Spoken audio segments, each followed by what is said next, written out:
Magandang araw mga katits, pakikita ko tong malaking boulders na bato.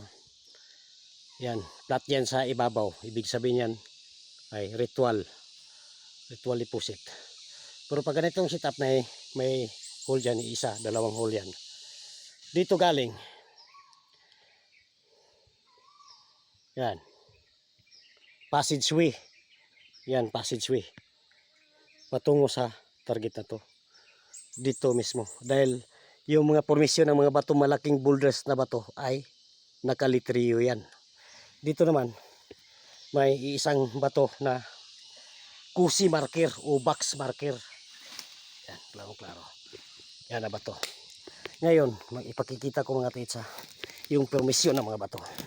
Galing dyan. Yan o. Nakalitriyo yan. Yan.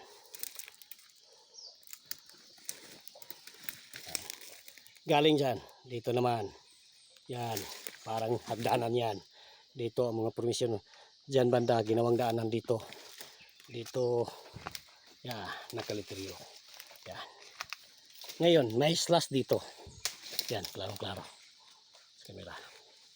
Ngayon, dito, napaligiran to ng malalaking bato, dito mismo na site na to. Ngayon mga katits, dahil ang mga permisyon ng mga bato, yan, nakalitriyo yan. Yan. Dito, kulong to. Yan.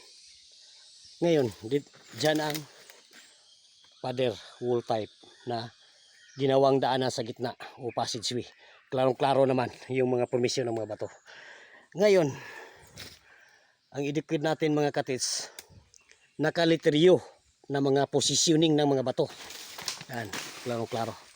Dito sa gitna na to. Ngayon, hahanapin natin nasaan ang load. Dito na mismo. Dito sa gitna. Dahil may isang hole yan. Yan o. Kasi ang dalawang daliri.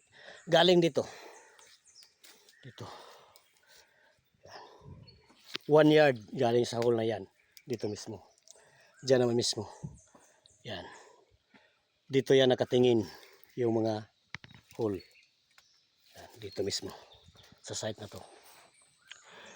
Ngayon mga katits, ang tanong nito, bakit dito ang digging spot?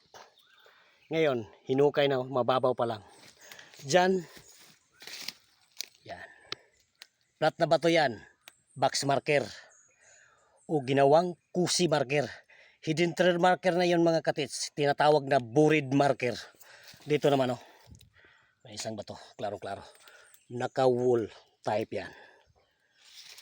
Dahil ang hukay nila noon ng mga Japanese Army nung panahon ng World War II ay malawak. Yan. Yan. Dito na ang target underneath mga katits.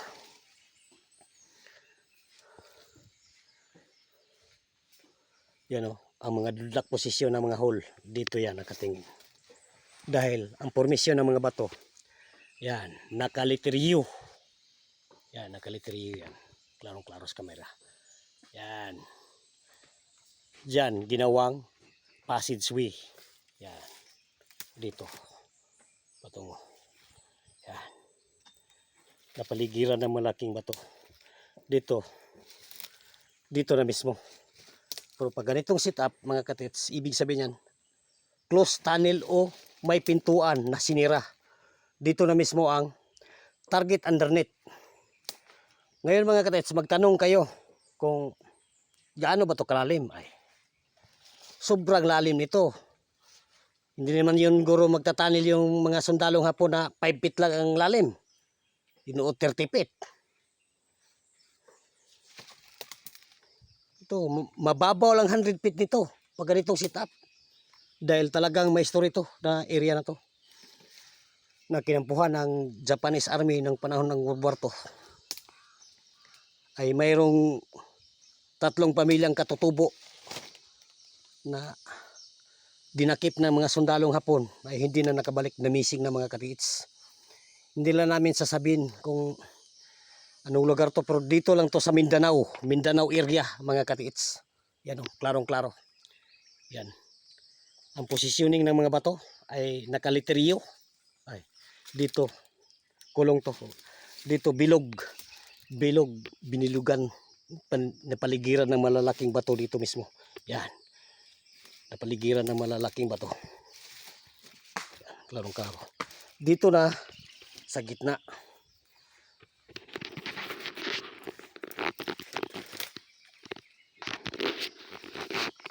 Mga katits, dito na mismo sa gitna. Mga katits, yan. Yan o. Mga katits. Ang formisyon ng mga bato. Yan.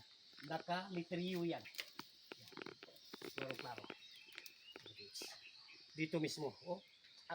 Ang lahat ng mga bato ng mga laking boulders. Yan o. Parang hagdanan yan. Klarong-klaro. Yan. Patungo dito. Dito naman, sa gitna, napaligiran ng malalaking bato. Ngayon, bakit ba sasabi natin dito ang digging spot? May current marker yan. Oh. Yan. Naka-wool type yan, mga katits. Naka-wool type. Dito. Dito na mismo. Ayan. Yan o. Na bato. Kusi yan. Kusi marker. O box marker. Yan. Yan mismo. Dito na ang opening digging spot dito. Pero malalim to mga katits ha. Hindi to babasta o kain mga katits. 6x6. Yun o. 6x6 yung kanyang diameter o. Napaligiran ng malalaking bato. Dito mismo. Yan ang banda. Yan. Nakaliteryo yan. Dito na mismo. Ang target underneath. Pero ang lalim mga katits, hindi natin alam. Dahil hindi naman tayo kasama sa nagbaon. Salamat sa mga subscribers, mga viewers. Buong puso ako nagpapasalamat sa iyo mga katits. Thank you for watching.